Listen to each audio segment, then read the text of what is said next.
What's shaking, soldiers? Coach Donna J here, aka the Bossless Boomer, and it is Sunday, the 10th of March.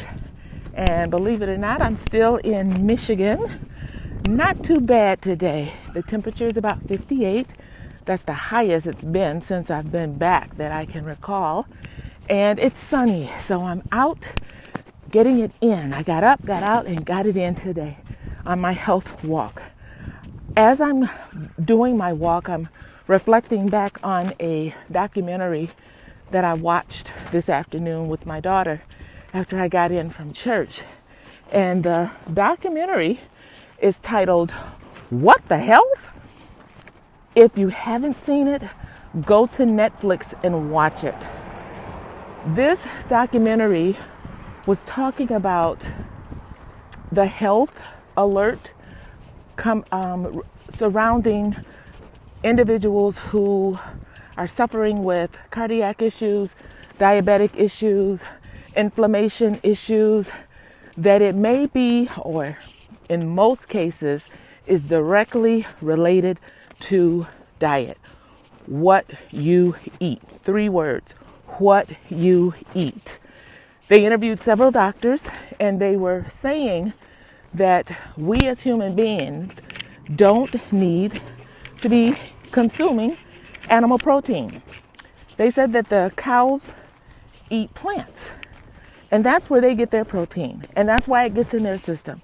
So we don't need to be eating meat to get protein.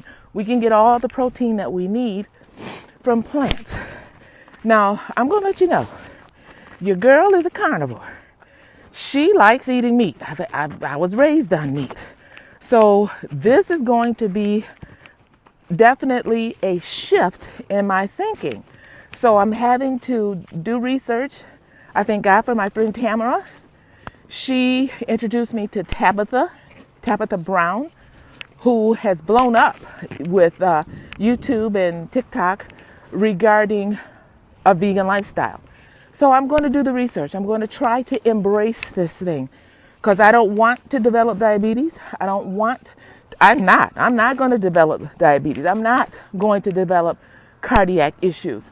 I am not going to dig a grave with my teeth. How about that?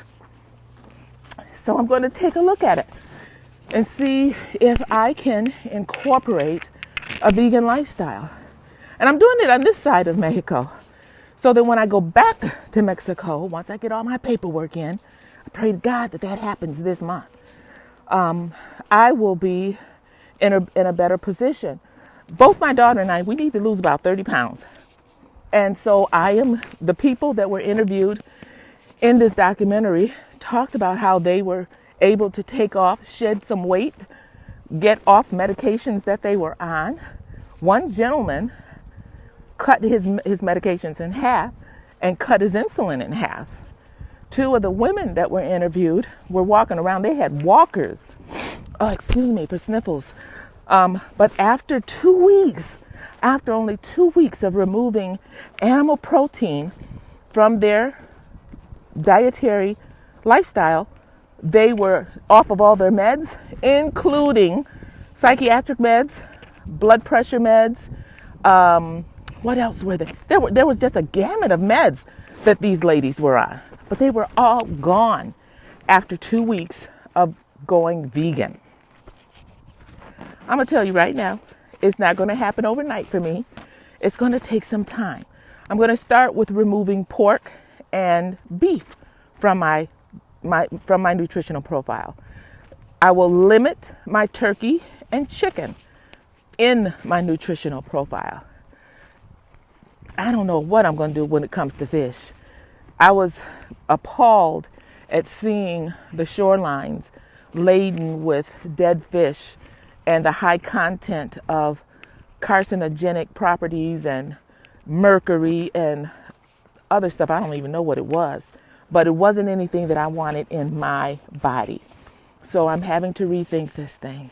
And at my age, that's a challenge. But I'm going to do it. It's a necessary thing to do. I've got things to do in 22 and beyond.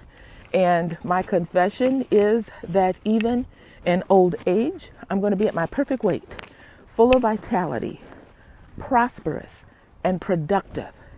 To do that, we need to be healthy, right? Wouldn't you agree? So I thank God for you, Tamara.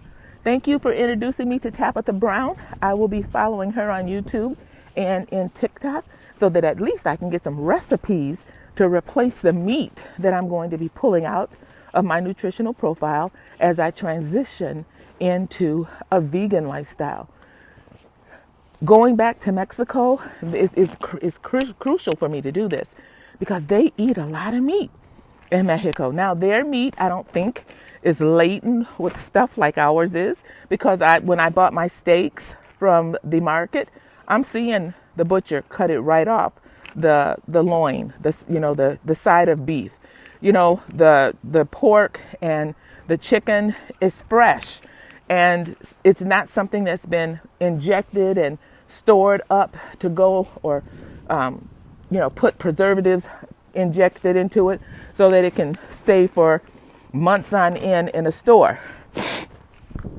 So that's a little different, but still, I don't need protein to survive from animals. I can get everything that I need from plants. And so that is going to be the direction that I'm going in. But I would love to hear if any of you all are already vegan, or if you're a vegetarian, or if you're one of those individuals that you only eat fish and fruits and vegetables, or if you're a fruitarian. I heard about a fruitarian. That's all they eat is fruit. As much as I like fruit, that would be a boring nutritional profile for me. Anywho, share your comments. If you have some recipes, I'd love to see those in the comments. Let me know what you think about a vegan nutritional profile. Don't forget to subscribe, hit the thumbs up button, and until next time, be well, live free, and prosper.